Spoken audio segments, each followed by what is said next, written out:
Hello and welcome to Niagara News Update for Thursday, November the 24th, brought to you by bulletnewsniagara.ca and ikfadtv.com. I'm Annie Sylvester. First, a look at the weather in the region from Environment Canada. Mainly cloudy skies tonight, clearing after midnight. Winds from the southwest of 40 kilometers per hour, gusting to 60. Temperature steady near 9. For Friday, some sunshine with winds from the southwest at 40 kilometers per hour, gusting to 60 by the afternoon. A high of 12 in Niagara Falls. For your complete weather details, just go to bulletnewsniagara.ca. The St. Catharines General Hospital was given the all-clear around 10:15 a.m. this morning after receiving an earlier bomb threat and announcing a Code Black alert which started a lockdown. During the scare, people in the hospital were told they were not permitted to leave.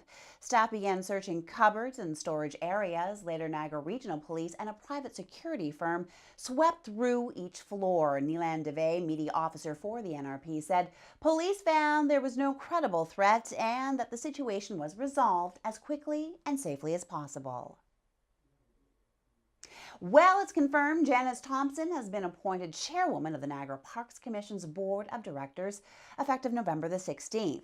It was officially announced Tuesday, the first full day lawmakers were back to work at Queen's Park after the throne speech. The announcement was expected ever since the Liberals were re-elected to a 53-seat minority in the 107-seat legislature on October the 6th. Thompson was first appointed to the board on June the 15th, 2010, and has been serving as interim chairwoman since June the 30th, 2011. Well, with the appointment in place, it's business as usual at the MPC. One of the items to be resolved is the revelation of the winning bid to operate the boat tours on the Niagara River. Thompson is sticking to her guns that the issue will come to a close the next few weeks, but the application and approval process has taken a long time and bidders are frustrated with the delays, the expense, and the lack of communication.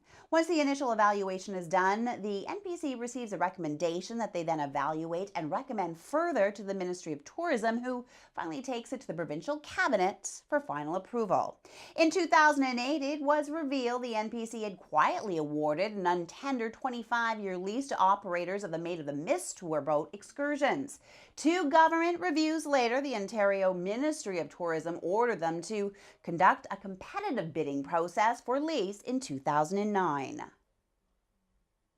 A St. Catharines lawyer has been arrested following a fraud investigation conducted by the Central Fraud Unit after many complaints were received. Graham Wilson was arrested and charged with 2 counts of fraud over $5,000, 2 counts of breach of trust, uttering a forged document, possession of property obtained by crime, and misappropriation of money.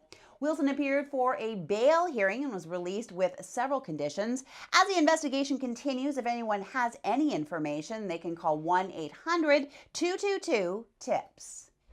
Coming up, we have the latest developments on the murder of a former Beamsville man, video coverage of Anthony LaCavra, who recently returned home to Niagara to launch his Wind mobile wireless service, and also some great footage of the wearable art show, Strut. Stay with us.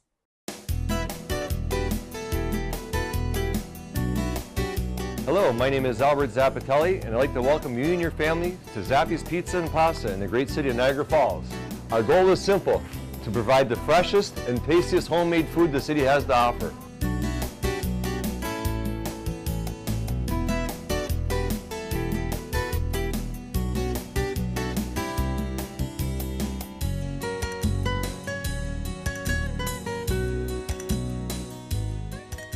There we are. Nothing frozen, nothing processed. Just back to basics like my family taught me.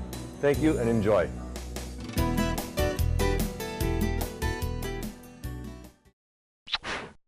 An arrest has been made in the death of former Beamsville resident, 21-year-old Dustin Pavaidskas. He was found dead Monday on the Red Hill Valley Parkway in the center median by a passing motorist.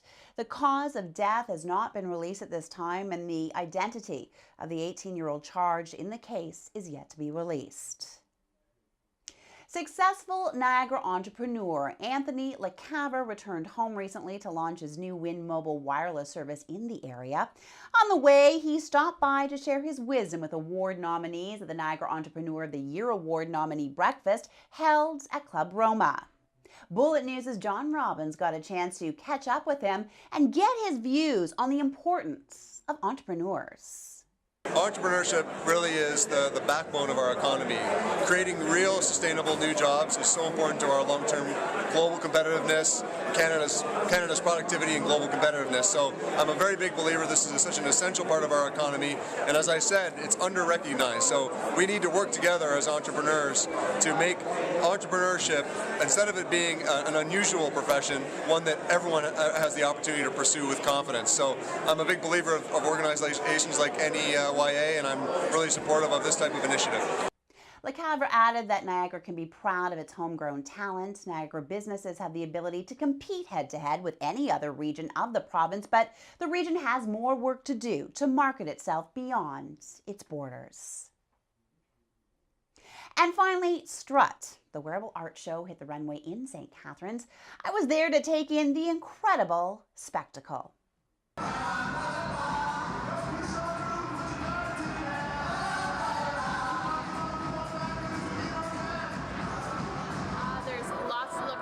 Tonight we have our wearable art fashion show, aerialists, fire breathers, bands, loungers. There's so much going on tonight. We're actually looking at about between 1,000 and 1,200 people tonight. What's sort of the highlight of the evening for you? Most definitely the wearable art. The time that has gone into these pieces is just astronomical, so that would definitely be the highlight of the night. And how many different models will we see come down the runway approximately? There will be quite a few, about 15 to 20 models coming down the runway tonight, aside from obviously the different acts that are going on at the same time. Can you tell me where you guys got the name from? It's actually a hidden gem secret that the developers have come up with. I think it's just, a state of mind, just strut your stuff. I never knew there was fashion shows in St. Catharines, but the fact that there is one, I want to come here every year now. They're on their 12th anniversary and I want to be here for every next one. I love fashion, so that's what my main interest is. I love the designs that people are coming in with. It's quite incredible, really. And how about yourself?